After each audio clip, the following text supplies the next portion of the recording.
Hey guys, welcome back to my channel. तो आज के इस वीडियो में मैं आपको एक्सप्लेन करने वाली हूँ 2026 में आई मूवी केरला स्टोरी 2। तो चलिए विदाउट वेस्टिंग टाइम मूवी का एक्सप्लेनेशन स्टार्ट करते हैं। तो मूवी स्टार्ट होती है सुलेखा नाम की लड़की से जो अपने मम्मी पापा के साथ रहती है। एक्चुअली सुलेखा और उसके पापा की थिंकिंग काफी लिबरल है, तो वही सुलेखा की माँ काफी धार्मिक है। बट सुलेखा कोई भी ट्रेडिशन ऐसे ही फॉलो नहीं करती। वो हर ट्रेडिशन पर सवाल उठाती है और पूछती है कि आखिर ये करना क्यों है। जिसके बाद हम दिव्या को देखते हैं जिसे डांस रील बनाने का बहुत ज्यादा शौक था और वो कल्चरल डांस के ऊपर रील्स बनाया करती थी। अब उसका बीएफ राशिद उसे कहता है कि अगर दिव्या ऐसी रील्स बनाती रहेगी तो वो ज्यादा फेमस नहीं होगी, इसलिए दिव्या को भी सेक्सी रील्स बनानी होगी ताकि उसके फॉलोअर जल्दी बढ़ जाए। जिस पर दिव्या कहती है कि उसकी माँ ने बस ऐसी रील्स बनाने की परमिशन दी है। अब ये सुनने पर राशिद उसे कहता है कि वो जानता है कि दिव्या के घर वाले कैसे हैं और वो कभी भी दिव्या को वैसी रील्स बनाने नहीं देंगे। बट अगर दिव्या ने ऐसी रील्स नहीं बनाई तो वो जल्दी फेमस भी नहीं हो पाएगी। अब ये सुनने के बाद दिव्या को भी उसकी बात सही लगती है और वो डिसाइड करती है कि वो भी सेक्सी रील्स बनाएगी। जिसके बाद जैसे वो रील्स बनाती है और उसके पेरेंट्स उसे देखते हैं तो वो काफी ज्यादा गुस्सा हो जाते हैं। अब दिव्या के पापा दिव्या को समझाने की कोशिश करते हैं तो वही दिव्या की माँ दिव्या के ऊपर काफी गुस्सा थी और वो दिव्या से कहती है कि वो ये रील्स डिलीट कर दे। बट दिव्या जब मना करती है तो उसकी माँ गुस्से में दिव्या का मोबाइल तोड़ देती है, जिससे दिव्या और ज्यादा गुस्सा हो गई थी। यहाँ पर दिव्या के पापा दिव्या की माँ को समझाते हैं कि उन्हें दिव्या को इस तरह से डांटना नहीं चाहिए बल्कि प्यार से समझाना चाहिए। बट दिव्या की माँ का कहना था कि दिव्या अब बड़ी हो चुकी है, वो ऐसा नहीं कर सकती। तो वही हम दिव्या को देखते हैं जो ये सब होने के बाद भी अपनी रील्स शूट कर रही थी और जैसे उसकी माँ ये देखती है वो काफी गुस्सा हो जाती है और दिव्या को रूम में लॉक कर देती है, साथ ही लाइट भी ऑफ कर देती है। जिससे दिव्या काफी गुस्सा हो जाती है और राशिद को कॉल करती है। वो राशिद से कहती है कि उसकी माँ बिल्कुल भी अच्छी नहीं है, वो उसे रील्स बनाने नहीं दे रही, यहाँ तक कि उसे रूम में लॉक करके रखा गया है। अब ये सुनने पर राशिद उसे कहता है कि वो जानता है कि दिव्या के घर वाले उसके साथ ऐसे ही करेंगे। वो तो चाहता था कि दिव्या काफी फेमस हो और उसके सारे सपने पूरे हो। वो दिव्या से कहता है कि एक बार अगर दिव्या उसके घर आ गई तो वो ही उसके सारे रील्स शूट करेगा, जिससे दिव्या बहुत ज्यादा फेमस हो जाएगी। अब यह सुनने के बाद दिव्या राशिद से कहती है कि वो उसे यहाँ से लेकर जाए। अब राशिद उसे कहता है कि वो चुपचाप रात को अपने घर से भाग निकले। अब दिव्या भी उसकी बात मानकर रात को घर से भागकर निकलती है। जिसके बाद हम नेहा को देखते हैं जो कि एक एथलीट है और उसका सपना है जैवलिन में गोल्ड मेडल जीतना और उसके पापा ही उसके कोच थे जो कि उसे सब कुछ सिखाया करते थे और उनका सपना है कि नेहा जल्दी नेशनल लेवल कंपटीशन में पार्टिसिपेट करे। अब यहाँ पर हमें पता चलता है कि नेहा एक राजू नाम के लड़के से प्यार करती है, जहाँ पर राजू नेहा से कहता है कि वो भी चाहता है कि जल्दी से नेहा उसके घर आ जाए। वो उससे बहुत प्यार करता है और अब वो उसके बिना नहीं रह सकता। तो नेहा उसे कहती है कि जब तक वो नेशनल लेवल नहीं खेलती वो शादी नहीं कर सकती। अब यहाँ पर राजू से कहता है कि वो चिंता ना करे, वो नेहा के लिए बेस्ट कोच हायर करेगा। साथ ही वो उसे कोच की फोटो भी दिखाता है, जो देखकर नेहा काफी खुश होती है कि राजू उसके लिए इतना सब कुछ कर रहा है। क्योंकि नेहा काफी मिडिल क्लास फैमिली से थी, इसलिए वो इतने अच्छे कोच को हायर नहीं कर सकते थे। अब नेहा भी ये सब देखकर काफी इम्प्रेस हो जाती है। राजू नेहा से कहता है कि वो दोनों शादी कर लेंगे और शादी के बाद नेहा आराम से अपनी प्रैक्टिस कर सकती है। अब ये सुनकर नेहा यही सोच रही थी कि आखिर वो अपने घर वालों को कैसे बताएगी।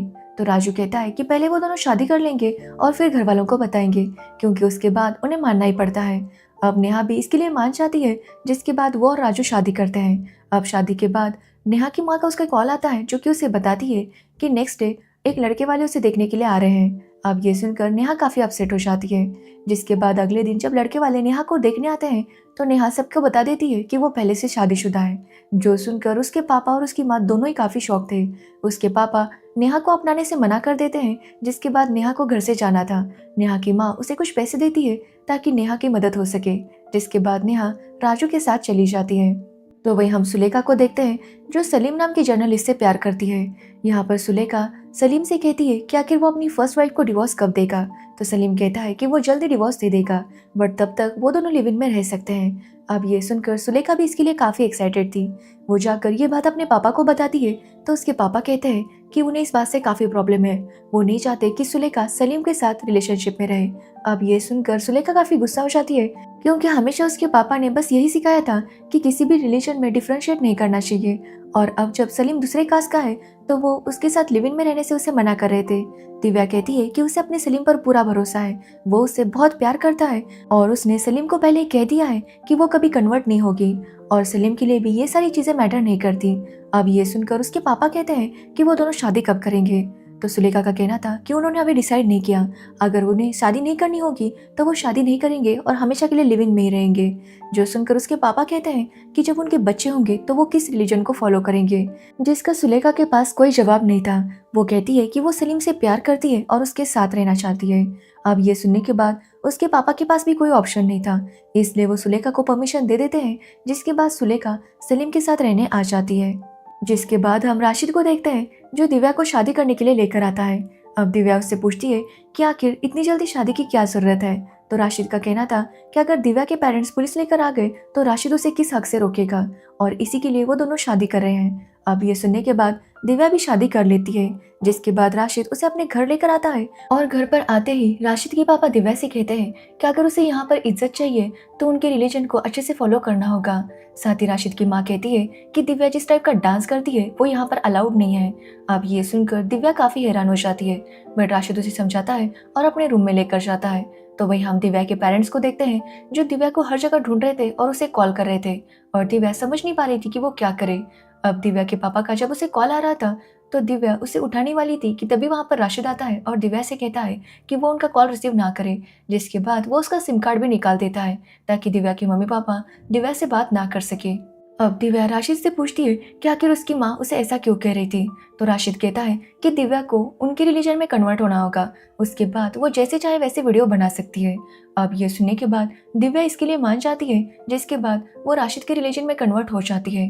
तो वही दिव्या के पेरेंट्स को पता चल जाता है कि दिव्या कहाँ पर है और वो उसे रोकने के लिए आते हैं, बट दिव्या ने राशिद से शादी कर ली थी और वो पुलिस वालों को कहती है कि वो राशिद के साथ ही रहना चाहती है। जो सुनने के बाद पुलिस वाले उसके मम्मी पापा को उसे ले जाने नहीं देते। इस बात से उसके पेरेंट्स काफी दुखी थे, तो वही दिव्या भी दुखी थी, बट दिव्या इसके लिए काफी खुश थी क्योंकि उसे लग रहा था कि अब उसे अपनी आज़ादी मिल जाएगी। जिसके बाद दिव्या घर आती है और अपने वीडियो शूट करने लगती है। तभी वहां पर राशिद आता है और दिव्या से कहता है कि वो ऐसे वीडियो शूट नहीं कर सकती क्योंकि ये हराम है। अब ये सुनकर दिव्या काफी हैरान थी क्योंकि राशिद ने तो उसे खुद कहा था कि एक बार वो उसके घर पर आ गई तो वो आराम से जैसे चाहे वैसे वीडियो बना सकती है, बट राशिद कहता है कि वो अभी कह रहा है कि वो ऐसे वीडियोस नहीं बना सकती। अब ये सुनकर दिव्या काफी हैरान हो जाती है। साथ ही राशिद के पेरेंट्स ने राशिद से कहा था कि वो जल्दी से दिव्या को प्रेग्नेंट करे ताकि दिव्या ऐसा कुछ भी ना करे। तो वही दिव्या जरा भी वीडियो बनाने की कोशिश करती तो राशिद उस पर गुस्सा हो जाता। ये देखकर दिव्या काफी रोने लगती है। जिसके कुछ टाइम बाद दिव्या प्रेग्नेंट हो जाती है। तभी राशिद एक दूसरी लड़की को लेकर आता है और बताता है कि ये उसकी वाइफ है। अब ये सुनकर दिव्या काफी हैरान थी क्योंकि राशिद ने जैसे उसे फंसाया था वैसे एक दूसरी लड़की को भी फंसाया था। तो वही हम नेहा को देखते हैं जो राजू के साथ काफी खुश थी। नेहा अपनी माँ से रोज बात किया करती थी, लेकिन वो देखती है कि कुछ टाइम से राजू उसके साथ बिल्कुल भी ठीक से बात नहीं कर रहा था और इस बात से नेहा काफी परेशान थी।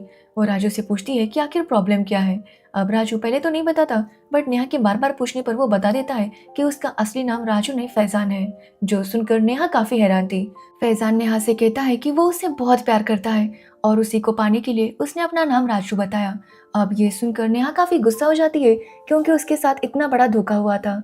वो इसके बारे में अपनी माँ को भी बताती है, लेकिन उसकी माँ का भी कहना था कि अब वो लोग क्या कर सकते हैं। फैजान नेहा से कहता है कि नेहा के प्यार में वो इतना ज्यादा पागल हो चुका था कि वो मंदिर में भी आ गया और उसके साथ शादी भी कर ली।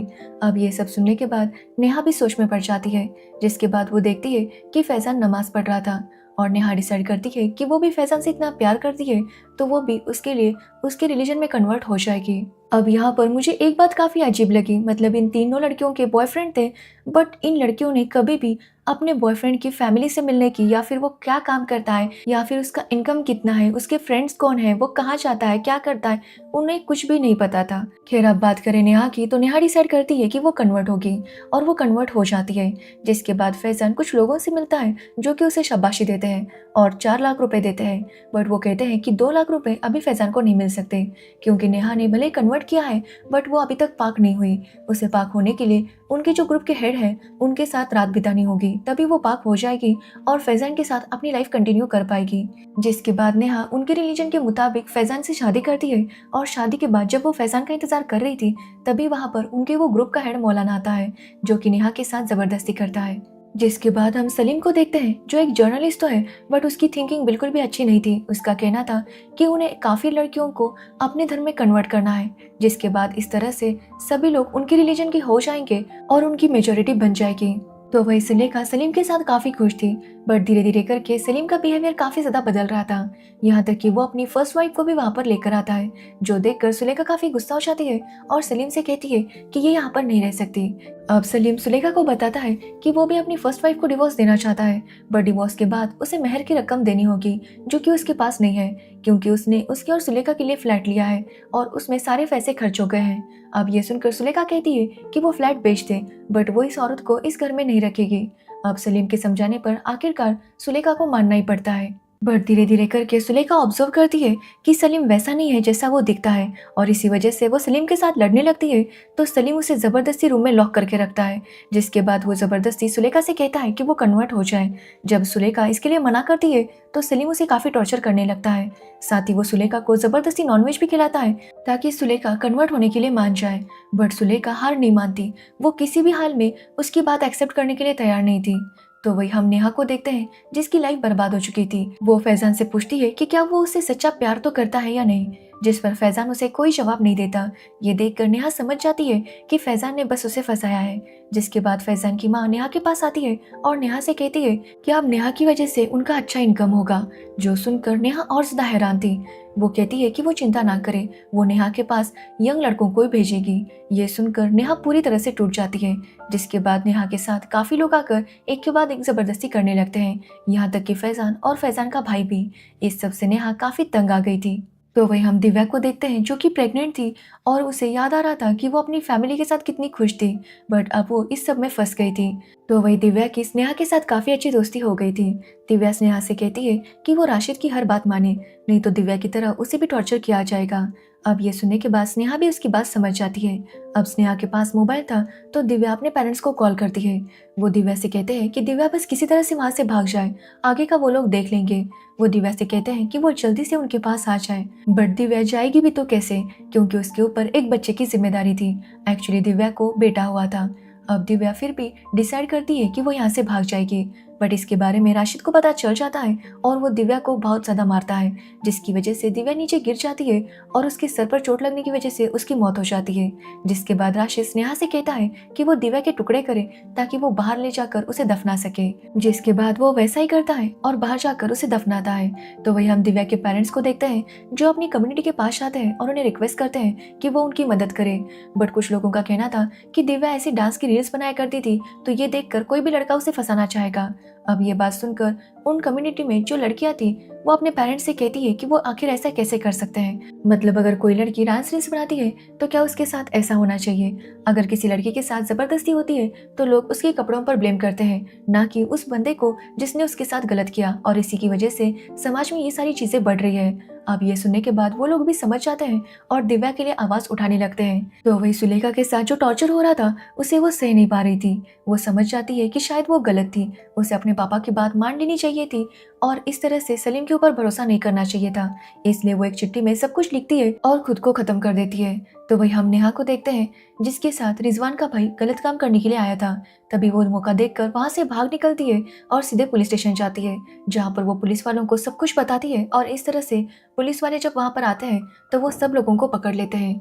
तो वही दिव्या के घर वालों को भी पता चल जाता है कि राशिद ने उनकी बेटी को मारा है, जिसके बाद सब लोगों को अरेस्ट किया जाता है। सुलेखा की बॉडी भी पुलिस वालों को मिल जाती है, जिसके बाद सलीम को भी अरेस्ट किया जाता है। अपनी बेटियों की यह हालत देखकर तीनों लड़कियों के घर वाले पूरी तरह से टूट गए थे। जिसके बाद कुछ टाइम बीत जाता है और हम देखते हैं कि दिव्या का जो बेटा था उसे उसकी मम्मी पापा अपने पास रख लेते हैं और उसका नाम रखते हैं दिव्यांश। तो वही नेहा भी अपनी फैमिली के पास वापस चली जाती है और फिर से अपने जैवलिन के सपने को पूरा करने की कोशिश करने लगती है। तो वही सुलेखा के पेरेंट्स के पास सुलेखा की यादों के अलावा कुछ भी नहीं था। और इसी के साथ ये मूवी एंड हो जाती है। तो ये थी केरला स्टोरी 2 मूवी की स्टोरी। अगर आपको इस मूवी की स्टोरी और मेरा एक्सप्लेनेशन पसंद आया हो तो वीडियो को लाइक कमेंट शेयर जरूर करना और मेरे चैनल को सब्सक्राइब करना बिल्कुल मत भूलना। Thanks for watching video.